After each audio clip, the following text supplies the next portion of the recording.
नमस्ते नमस्कार जय हिंद दोस्तों, स्वागत है आपके अपने YouTube चैनल पीसीएस मेकर पे।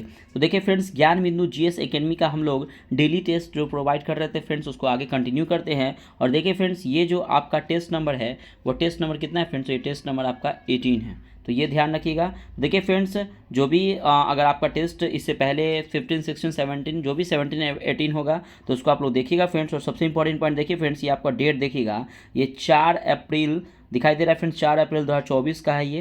तो ये देखिए फ्रेंड्स, ये इसी वर्ष का और इसी मंथ का है, ठीक है ना। ऐसा मत सोचिएगा आप लोग का मैं प्रीवियस वाला टेस्ट दे रहा हूँ, तो ऐसा बिल्कुल नहीं है फ्रेंड्स। और प्लीज़ पीसीएस मेकर से जुड़ जाइए फ्रेंड्स, क्योंकि ये आपका जैसे ही 20 सेट आपका कंप्लीट होगा, आपको 2-3 दिन में मैं इस पूरा टेस्ट जो 20 तक है वो मैं कंप्लीट करवा दूंगा। और जैसे ही आपका न्यू टेस्ट लॉन्च करेगा, मैं उसको परचेज करके आप लोग के लिए मैं फ्रेंड्स प्रोवाइड करूंगा। और देखिए फ्रेंड्स, आप प्लीज़ पीसीएस मेकर चैनल से जुड़ जाइए, क्योंकि आपके आने वाले जो एग्ज़ाम है बिहार पुलिस और बीपीएससी और बिहार एसएससी, ये जितने भी टेस्ट फ्रेंड्स इसके अगर आएंगे आपके ज्ञान बिंदु जीएस एकेडमी का, मैं सभी टेस्ट को परचेज करके मैं हो सकूँ तो एक दिन में 1-2-3 टेस्ट मैं प्रोवाइड करूँगा। तो प्लीज़ फ्रेंड्स पीसीएस मेकर से जुड़ जाइए और आप चैनल को सब्सक्राइब जरूर कर लीजिएगा फ्रेंड्स। इसका पीडीएफ के लिए आप नीचे दिए गए डिस्क्रिप्शन बॉक्स में टेलीग्राम का लिंक है, उससे आप ज्वाइन होकर आप कोई भी लेटेस्ट इन्फॉर्मेशन एग्जाम रिलेटेड या कोई भी आप पीडीएफ उस पर पा सकते हैं, ठीक है फ्रेंड्स। तो आते हैं हम आज का फर्स्ट क्वेश्चन देखते हैं कि फर्स्ट क्वेश्चन क्या है। तो देखिए, समतल दर्पण द्वारा बने प्रतिबिंब के संबंध में निम्नलिखित में से कौन सा एक सही नहीं। तो देखिए, अगर हम समतल दर्पण की बात करें तो आपको पता है कि प्रतिबिंब दर्पण के पीछे बनता है, बिल्कुल सही है। प्रतिबिंब का आकार वस्तु के आकार का बराबर होता है फ्रेंड्स, ये भी आपका सही है। और प्रतिबिंब वस्तु की अपेक्षा में सीधा बनता है। तो देखिए फ्रेंड्स, प्रतिबिंब का आकार जो होता है वस्तु के आकार के बराबर होता है, और प्रतिबिंब जो होता है ना वस्तु की अपेक्षा सीधा बनता है। लेकिन आप ध्यान दीजिएगा कि प्रतिबिंब जो होता है ना पलट जाता है। आप देखिएगा, आप जब फेस अगर आईना में देखिएगा तो वो क्या होता है ना कि वो क्या होता है, सीधा तो बनता है लेकिन फेस क्या होता है, पलट जाता है। ये भी आपका सही है। और प्रतिबिंब वास्तविक होता है, इसे पर्दे पर, ये फ्रेंड्स आपका बिल्कुल गलत है। देखिए, समतल दर्पण का जो प्रतिबिंब जो होता है ना वो आभासी होता है, ठीक है। समतल दर्पण, एक और मैं आपको बता रहा हूँ उत्तल दर्पण, दोनों दर्पण याद रखिएगा। समतल दर्पण और उत्तल दर्पण का जो प्रतिबिंब होता है वो आभासी होता है और इसे पर्दे पर उतारा नहीं जा सकता, यानी कि ऑप्शन नंबर डी आपका गलत है, ध्यान रखिएगा। चलिए अगला क्वेश्चन देखते हैं। अगला क्वेश्चन है आपका 2 नंबर। देखिए कि क्रम विकास यानी कि इवोल्यूशन के दौरान स्तनधारी यानी कि मैमेलिया का विकास सरीसृपों यानी कि रेप्टाइल से हुआ है, किस प्रकार विकास को प्रमाणित करते हैं। तो देखिए फ्रेंड्स, ये स्तनधारियों का विकास ना सरीसृप से हुआ है। किससे पता चलता है? तो ये पता चलता है एकिडना।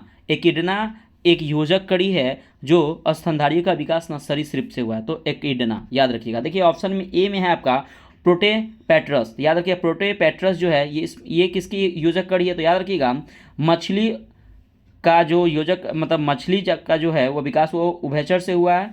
मछली जो है, मछली और उभयचर का जो विकास हुआ है वो प्रोटेपैट्रस से हुआ है।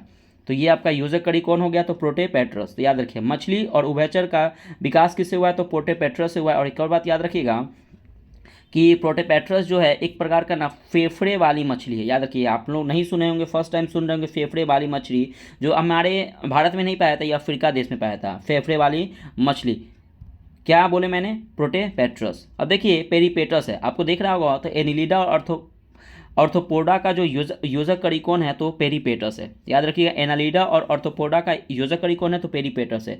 अब आर्कियोपैट्रिक्स, तो देखिए आर्कियोपैट्रिक्स क्या है? तो याद रखिए फ्रेंड्स कि मछली और उभयचर का योजक कड़ी कौन है? तो मछली और उभयचर का योजक कड़ी कौन है? तो आर्कियोपैट्रिक्स है। तो ये बहुत इंपॉर्टेंट है, इसको ध्यान रखिएगा फ्रेंड्स, ठीक है। अगला देखते हैं।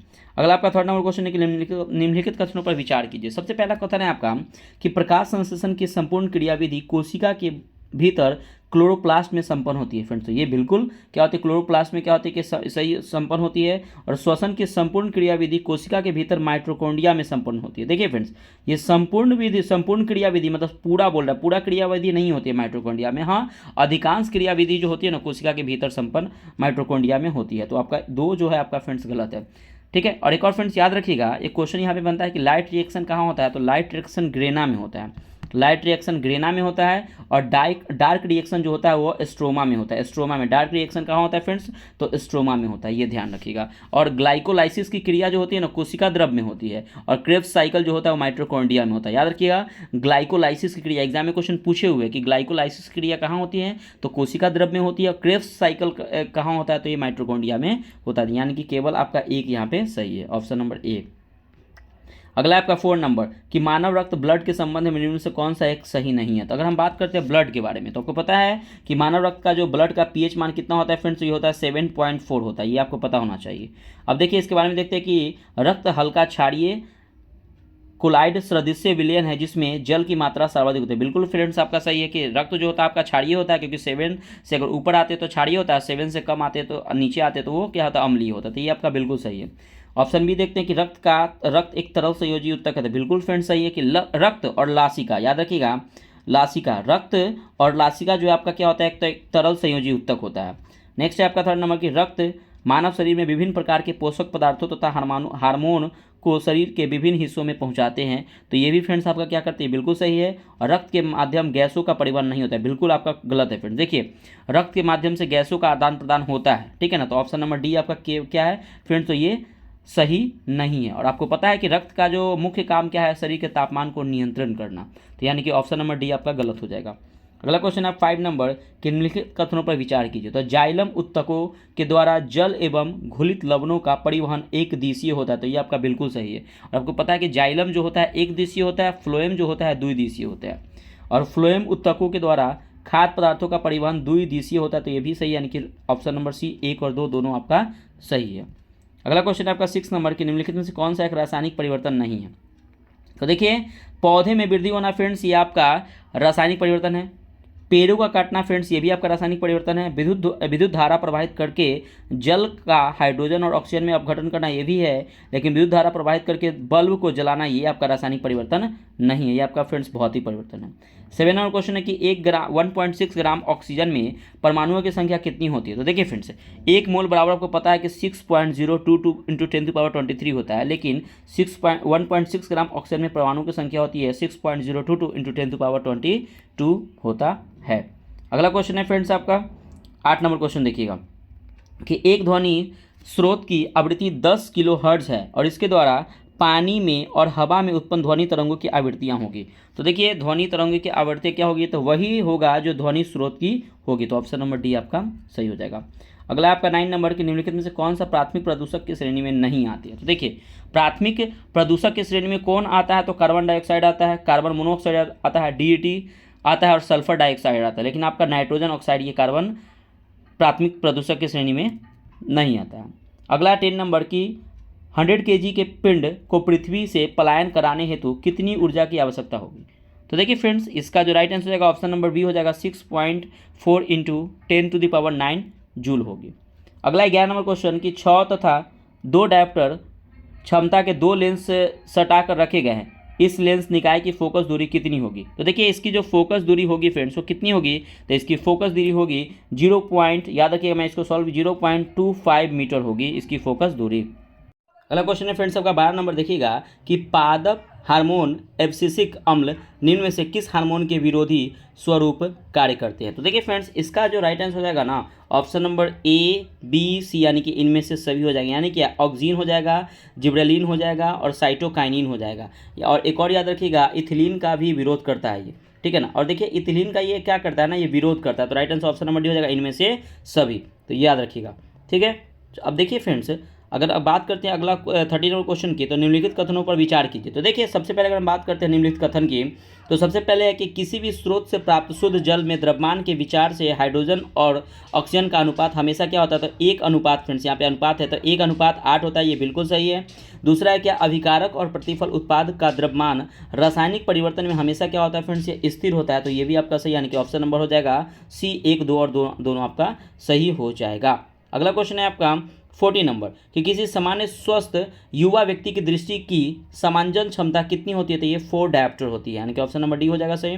50 नंबर क्वेश्चन है कि निम्नलिखित कथनों पर विचार कीजिए। तो देखिए सबसे पहले अगर हम बात करते हैं ना कि धातुएं इलेक्ट्रॉन ग्रहण करते हैं, ये फ्रेंड्स बिल्कुल गलत है। देखिए धातुएं जो इलेक्ट्रॉन को त्याग करते हैं और ये ऋण आयन नहीं बल्कि धन, जो भी अगर धातु जो होता है वो इलेक्ट्रॉन को त्याग करता है तो वो धनायन होगा। तो ऑप्शन 1 आपका गलत हो गया। अधातुए इलेक्ट्रॉन का त्याग कर धनायन होते हैं, तो ये भी दो, यानी कि जो अधातुए जो होते हैं ना वो इलेक्ट्रॉन को ग्रहण करके और क्या होते हैं वो ऋणायन होते हैं। तो दोनों आपका गलत हो गया, न तो एक और न तो दो सही। आपको पता है फ्रेंड्स कि धातु, ये इंपॉर्टेंट पॉइंट में बता रहा हूँ, आपको ध्यान सुनिएगा कि धातु के अंतिम कक्षा में 1 या 2 या 3 इलेक्ट्रॉन होते हैं। याद रखिएगा, धातु के अंतिम कक्षा में 1, 2 या 3 इलेक्ट्रॉन होते हैं, लेकिन अधातु के अंतिम कक्षा में 4 या 5 या 6 या 7 या 8 इलेक्ट्रॉन होते हैं।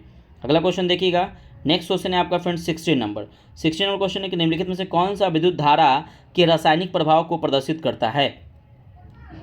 तो यहाँ पे हो जाएगा ऑप्शन नंबर सी, यानी कि विद्युत धारा से लोहे पर चांदी का परत चढ़ाना। ये क्या है, तो विद्युत धारा के रासायनिक प्रभाव को प्रदर्शित करता है। ऑप्शन ए में है कि धारा के बल्ब का प्रदीप्त होना। तो आपको पता है फ्रेंड्स कि विद्युत धारा का उष्मीय प्रभाव के कारण ये होता है, और विद्युत धारा के चुंबकीय प्रभाव के कारण की धारा से चुंबक का भी विक्षेपित होता है, यानी कि ऑप्शन नंबर आपका सी हो जाएगा। अगला क्वेश्चन है आपका 17 नंबर की मानव मस्तिष्क का दौरान कौन सा भाग हाथ तथा पैरों के ऐच्छिक गतियों पर नियंत्रण रखता है। तो कौन सा भाग है फ्रेंड्स, तो याद रखिएगा ये आपका सेरिबेलम है। तो मानव मस्तिष्क का जो सेरिबेलम भाग जो है वो हाथ तथा पैरों के ऐच्छिक गतियों पर नियंत्रण रखता है। देखिए ऑप्शन में आपका है सेरिब्रम। देखिए फ्रेंड्स सेरिब्रम जो होता है ना सबसे बड़ा जो होता है मस्तिष्क का हिस्सा, मस्तिष्क का बड़ा भाग होता है कौन, तो सेरिब्रम होता है। और ये क्वेश्चन एग्जाम में आया था कि बुद्धि चतुराई का केंद्र कौन सा होता है, तो यही होता है सेरिब्रम होता है। आगे नेक्स्ट देखिएगा, नेक्स्ट है आपका क्या कि डायनसेफ्लॉन। ये क्या है फ्रेंड्स, तो देखिए अगर हम लोग हंसते हैं रोते हैं तो इसका नियंत्रण कौन करता है, तो डायनसेफ्लॉन करता है।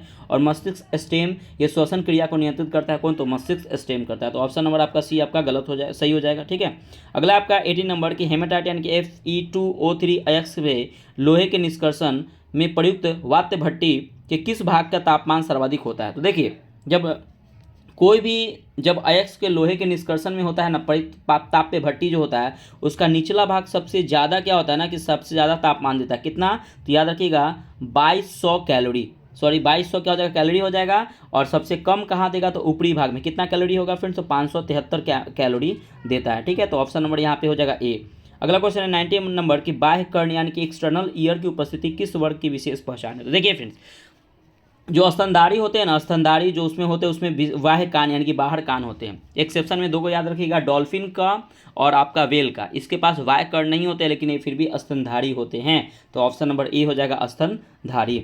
अगला क्वेश्चन है आपका 20 नंबर देखिएगा कि निम्न कथनों पर विचार कीजिए। तो सबसे पहला कि विषाणु में आनुवांशिक पदार्थ डीएनए पाए जाते हैं। हाँ बिल्कुल पाए जाते हैं, जो डीएनए पाए जाते हैं इसमें। और आपको पता है कि ऑप्शन 2 देखिएगा कुछ विषाणु में आनुवांशिक पदार्थ के रूप में आरएनए पाया जाता है। बिल्कुल ये भी सही है, आरएनए पाए जाते हैं। और आपको नेक्स्ट है क्या, विषाणु में आरएनए तथा डीएनए एक साथ नहीं पाए जाते, ये भी आपका सही है, यानी कि ऑप्शन नंबर डी हो जाएगा। उपयुक्त सभी आपके सही हैं। ठीक है, अब देखिए फ्रेंड्स अगर हम बात करते हैं क्या कि डीएनए की, तो याद रखिएगा एनिमल जो मतलब क्या कि जो एनिमल में पाया जाता है एडिनो वायरस, एनिमल मतलब जंतु में पाया जाता है एडिनो वायरस, और प्लांट में पाया जाता है रेट्रो वायरस, याद रखिएगा। और याद रखिए एकमात्र HIV है जो मनुष्य में होता है जो रेट्रो वायरस के कारण होता है। तो याद रखिएगा HIV जो होता है ये एक्सेप्शन में कौन है, HIV।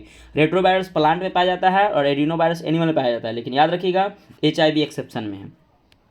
अगला क्वेश्चन है 21 नंबर कि यदि किसी बंदूक से कोई गोली छोड़ी जाती है तो बंदूक पीछे की ओर धक्का देती है। पीछे की ओर धक्का देने पर बंदूक की गति उत्पन्न होती है, जिससे कारण से बंदूक की गति ऊर्जा का मान क्या होता है, तो इसका मान गोली की गति ऊर्जा से क्या हो जाती है, कम होता है। तो ऑप्शन नंबर सी हो जाएगा। अगला क्वेश्चन है आपका 22 नंबर, निम्नलिखित में से कौन सा एक जाइलम तत्व नहीं है। तो देखिए जाइलम तत्व नहीं है, तो देखिए आपका ट्रैकिड्स है, वेसल्स है और आपके जाइलम तंतु है, लेकिन आपका सहकोशिकाएं जो है ना ये आपके फ्लोएम के अंग होते हैं। सहकोशिकाएं किसके अंग होते हैं, फ्लोएम के। तो ऑप्शन नंबर सी आपका राइट आंसर हो जाएगा। अगला क्वेश्चन है आपका 23 नंबर, देखिएगा फ्रेंड्स कि निम्न कथनों पर विचार कीजिए। तो देखिए सबसे पहले बात करते हैं क्या कि यहाँ पे पाचक गोली, यहाँ पे पाचक गोली में विद्वान सोडियम बाइकार्बोनेट अमाशयी रस के साथ अभिक्रिया कर पेट में अम्लता को कम करता है। तो बिल्कुल ये कम करता है। और सोडियम बाइकार्बोनेट आमतौर पर खाने के सोडे के रूप में जाना जाता है, तो ये भी सही है, यानी कि ऑप्शन नंबर 1 और 2 आपका दोनों सही हो जाएगा। ठीक है फ्रेंड्स, देखिएगा ऑप्शन नंबर यहाँ पे फ्रेंड्स हो जाएगा सी नंबर। चलिए अगला देखते हैं क्वेश्चन। नेक्स्ट है आपका 24 नंबर कि यदि किसी दर्पण के आगे कितनी भी दूरी पर खड़ा रहने पर प्रतिबिंब सीधा दिखाई देता है तो वह दर्पण किस प्रकार का होगा। तो वह जो दर्पण होगा फ्रेंड्स या तो उत्तल या समतल दर्पण होगा। और आपको पता है कि अवतल दर्पण में हमेशा फ्रेंड्स वास्तविक और आभासी प्रतिबिंब बनते हैं। अगला क्वेश्चन आपका 25 नंबर की जंतुओं में प्रोटीन तथा एमिनो अम्ल के विखंडन के फलस्वरूप क्या बनता है। तो देखिए इसके विखंडन के जो फलस्वरूप है वो क्या बनता है, तो ध्यान रखिएगा इसके विखंडन के फलस्वरूप अमोनिया, यूरिक अम्ल, यूरिया, इनमें से सभी बनते हैं। आपको देखिए फ्रेंड्स, अमोनिया है जो कौन निकालता है, तो आपको पता है कि जलीय जीव जो होते हैं वो अमोनिया को रिलीज करते हैं। यूरिक अम्ल को कौन निकालता है, तो पक्षी सरीसृप ये यूरिक अम्ल को निकालते हैं, और मानव यूरिया को अपने मूत्र वाहिनी के रास्ते से यूरिया को निकालता है। तो इनमें से सभी आपका राइट आंसर हो जाएगा। अगला क्वेश्चन देखिए 26 नंबर है कि निम्नलिखित में से कौन सा विटामिन सरलता से मूत्र द्वारा उत्सर्जित हो जाते हैं और शरीर में संचित नहीं हो पाते। तो देखिए फ्रेंड्स, विटामिन बी और सी जो होते हैं हमारे शरीर में उपस्थित नहीं रहते हैं, वो मूत्र के माध्यम से वो निकल जाते हैं। और आपको पता है क्या कि अब विटामिन बी कॉम्प्लेक्स की बात करते हैं। विटामिन बी कॉम्प्लेक्स में एक एक्सेप्शन में है विटामिन B12, याद रखिएगा। B12 जो होता है जल में नहीं घुले होते हैं, बाकी जितने भी बी कॉम्प्लेक्स होते हैं जल में घुले होते हैं, लेकिन विटामिन B12 ये जल में घुले नहीं होते। विटामिन सी भी जल में घुले होते हैं, यानी कि विटामिन बी कॉम्प्लेक्स हो जाएगा, याद रखिएगा। और वसा में घुलनशील ADE के होते हैं जो यकृत में संचित रहते हैं, ध्यान रखिएगा। तो ऑप्शन नंबर सी हो जाएगा। अगला क्वेश्चन है 27 नंबर कि आणविक जीव विज्ञान के सेंट्रल डोग्मा के अंतर्गत आता है। तो सेंट्रल डोग्मा के अंतर्गत क्या आता है, तो देखिए डीएनए से फिर डीएनए में जाते हैं, उसके बाद आरएनए में, उसके बाद प्रोटीन में, यानी कि ऑप्शन नंबर डी हो जाएगा आपका राइट आंसर। अगला 28 नंबर क्या कि स्लाइडेन और स्वान के कोशिका सिद्धांत, तो क्वेश्चन पहला यहाँ पर बनता है, कोशिका सिद्धांत किसने दिया था, तो स्लाइडेन और स्वान नामक वैज्ञानिक ने दिया था, के अनुसार कौन सा कथन असत्य है। तो देखिए सबसे पहले कि जीव की उत्पत्ति एक कोशिका से होती है, बिल्कुल सही है। सभी जीव एक से अधिक कोशिका के बने होते हैं, बिल्कुल ये गलत है। और कोशिका निर्माण में केंद्रक मुख्य भूमिका निभाते हैं, ये आपका सही है। और प्रत्येक कोशिका में स्वतंत्र रहने की क्षमता है, फिर भी वह मिलकर कार्य करते हैं, ये भी सही है। नहीं, ऑप्शन नंबर बी हो जाएगा, ये आपका गलत है। 28 नंबर। अगला क्वेश्चन आपका 29 नंबर कि 10 kg की बंदूक से 60 ग्राम की गोली 160 मीटर पर सेकंड के वेग से छोड़ी जाती है, तो बंदूक पीछे की ओर किस गति के कारण झटका मारेगा। तो ये जो मारता है फ्रेंड्स वो 0.96 मीटर पर सेकंड की गति से, ऑप्शन नंबर बी हो जाएगा। इसका मैं पीडीएफ भेज दूंगा आपको पीसेस मेकर टेलीग्राम चैनल पे, आप ज्वाइन हो जाएगा फ्रेंड्स, ठीक है। वीडियो अच्छा लगा तो प्लीज़ लाइक जरूर कीजिएगा, कमेंट करके बताइएगा फ्रेंड्स वीडियो अच्छा लगे कैसा लगा।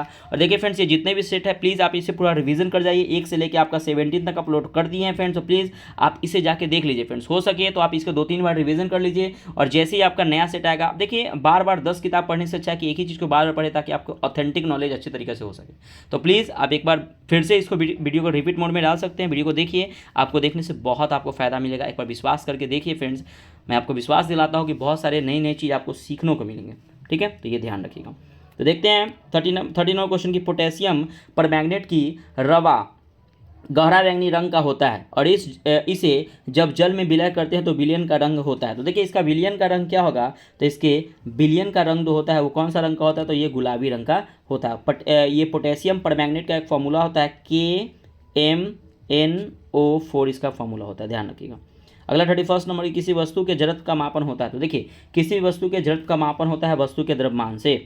अगला आपका 32 नंबर की 1 मोल कैल्शियम कार्बोनेट CaSO3 में ऑक्सीजन की प्रतिशत की मात्रा कितनी होती है, तो ऑक्सीजन की प्रतिशत की मात्रा होती है 48%। अगला क्वेश्चन है फ्रेंड्स आपका 33 नंबर कि अनेक प्रकार के रंग तथा वर्निश बनाने में काम आने वाला जो ग्लिप्टल है कि किनके बीच अभिक्रिया कराकर बनाया जाता है। तो ये जो बनाया जाता है फ्रेंड्स ऑप्शन नंबर बी, यानी कि एथिलीन ग्लाइकॉल और थैलिक अम्ल के बीच अभिक्रिया बनाकर ये ग्लिप्टल जो है इनके काम करने की अभिक्रिया बनाकर इसको बनाया जाता है, ठीक है। अब देखिए फ्रेंड्स यहाँ पे ऑप्शन में आपके ऑप्शन में यहाँ पे दिख रहा होगा फिनॉल और फॉर्मेल्डिहाइड। तो देखिए फ्रेंड्स ये फिनॉल और फॉर्मेल्डिहाइड की अभिक्रिया से क्या बनता है, तो बैकेलाइट बनता है, याद रखिएगा। फिनॉल और फॉर्मेल्डिहाइड की अभिक्रिया से क्या बनता है, तो बैकेलाइट बनता है। और ऑप्शन सी में हाइड्रोक्सिल समूह और कार्बोक्सिल समूह, इसकी अभिक्रिया से एस्टर बनता है। और यूरिया और फॉर्मेल्डिहाइड की अभिक्रिया से सनमाइका बनता है। तो यहाँ पे ऑप्शन नंबर आपका क्या हो जाएगा फ्रेंड्स, ऑप्शन नंबर बी आपका हो जाएगा सही।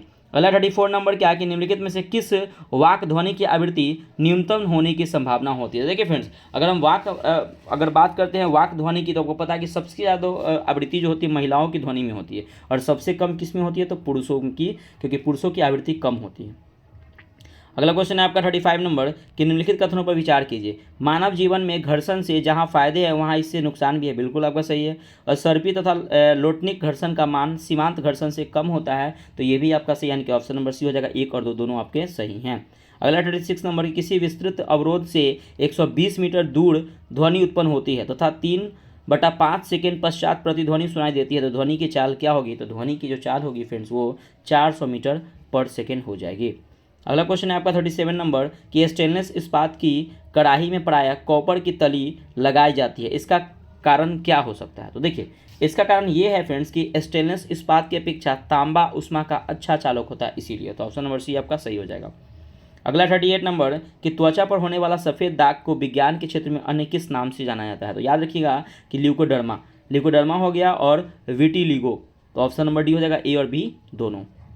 39 नंबर क्वेश्चन है कि एरियोलर ऊतक में पाए जाने वाले निम्नलिखित कोशिकाओं में कौन रुधिर वाहिनियों को फैलाने के लिए प्रोटीन हिस्टामिन स्रावित करती है?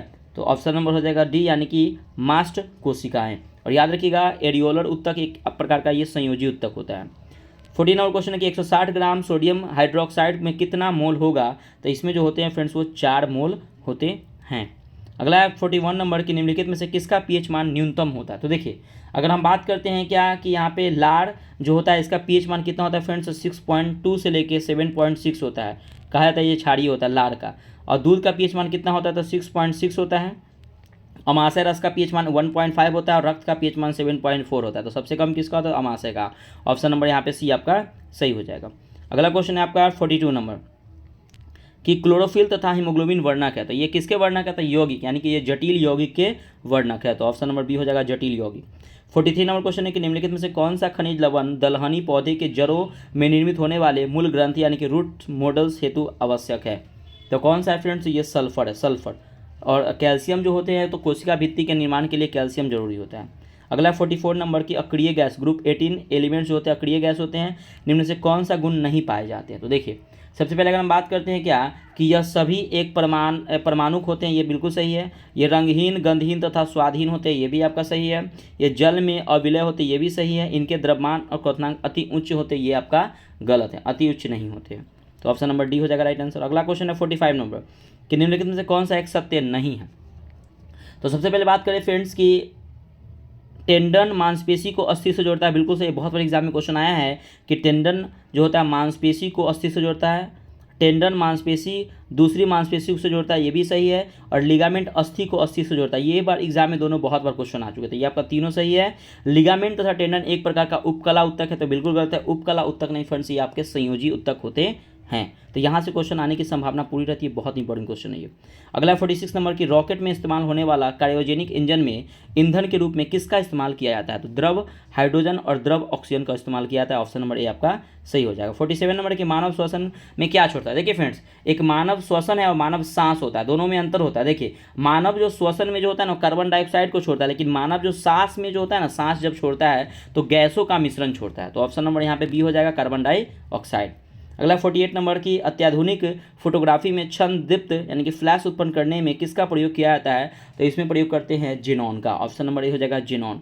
49 नंबर क्वेश्चन है आपका कि निम्नलिखित में से कौन सा एक लक्षण अनावृति बीजी की नहीं है, जिम्नोस्पर्म की नहीं है? तो याद रखिएगा, देखते हैं ऑप्शन ए में है कि इन पौधे में बीज बनते हैं परंतु बीज फलों के भीतर नहीं होते, ये आपका सही है। इन पौधे में जड़ें तथा तने पत्तियां के पूर्ण विकसित होते हैं, ये भी सही है। इन पौधे में सालों भर फूल लगे होते हैं, ये बिल्कुल गलत है।